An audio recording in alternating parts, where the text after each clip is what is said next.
Hi, congratulations. Hi, thank you so much.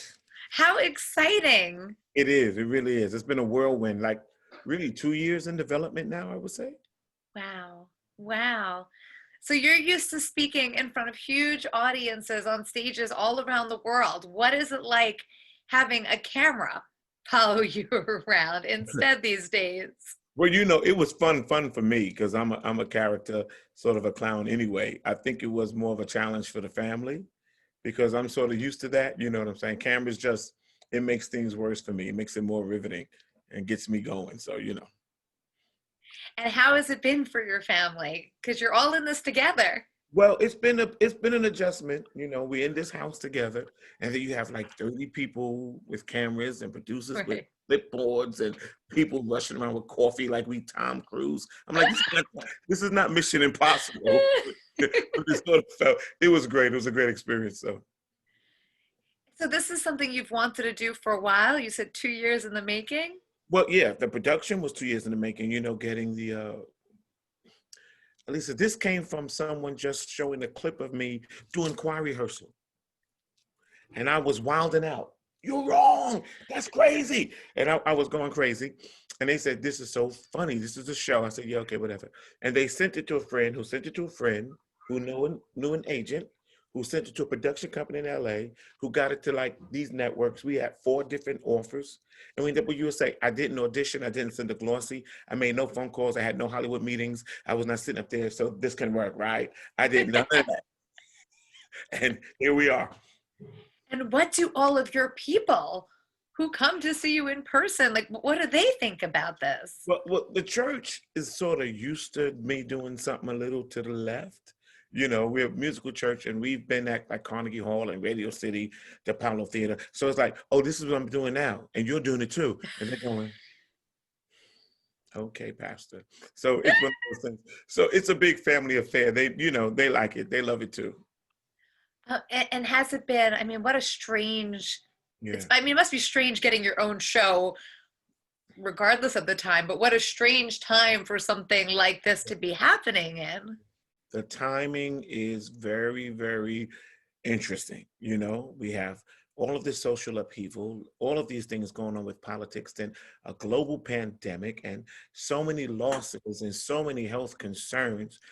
So to be able to film, we started, then we had to shut down, and then the networks restarted with all of the CDC regulations. So we have to do social distancing.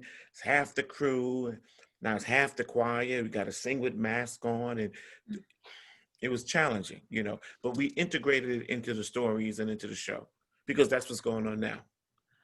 But if there was ever a time where people need laughter and extra light in their lives, like this is it. People miss going to church. People miss that human interaction. This is it, and this is that show because it's feel-good TV. It's nothing but a bunch of laughs, yet it has great spiritual messages. It's in the foundation of love because God is love. It's not over the top preachy, condemning, and it's not none of those type of things, but it's all about unification and love and the spirit of peace and joy. And that's what this country needs. So I think the people are going to come away feeling good, laughing, going, they're crazy just like us. I have kids just like that. They don't pay any bills either. They eat all my food too. It's not just me. No, it's not just you. So it's going to be like that. So what is your hope for this show? Mm-hmm. Well, I want this show to bring a little light to the country, and I want it to be able to show us and portray us as a relatable American family, not necessarily an African American family, but an American story.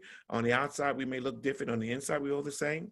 And hopefully this will get people to know us better, because I believe all racism and division and prejudice is rooted in fear, and it's rooted in ignorance in the true sense of the word, of not being aware, not knowing, and having fear of the unknown.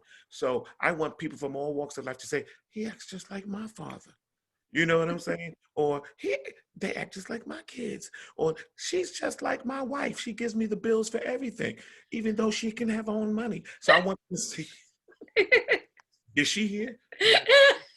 I don't want to hear me. So it's going to be relatable, and I want people to come away feeling happy and feeling warm. And so when they see their neighbor, and maybe their neighbor doesn't look like them on the outside, they understand that we all are experiencing the same thing called life. We all are experiencing it together. We sure are. We sure are. Yeah. So you live in Valley Stream now? I live in Valley Stream the last 15 years. I live in Valley Stream. I moved out here with my mother, who's no longer with us. She left 5 years ago, but I moved out here to take care of her because she needed some assistance. She was having a health challenge, but she was one sparkling red flame of a woman, and she lived to 85, going on 86, and she had all of her wits, too many of her wits about her. She just needed dialysis. So we came together as a family to take care of her as a family. And that's what this show shows, that we're family. You know, we take care of each other. Well, I'm so happy for your family. I was full of so much joy watching the clips.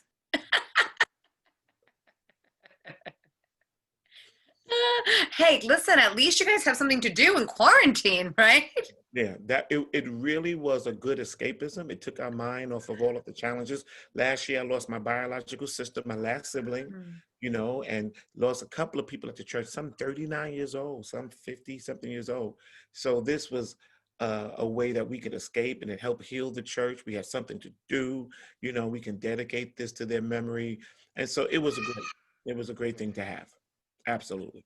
I'm sure everybody at the church can't wait to see it on TV. Because they think they're famous. You know, they're the stars, not me.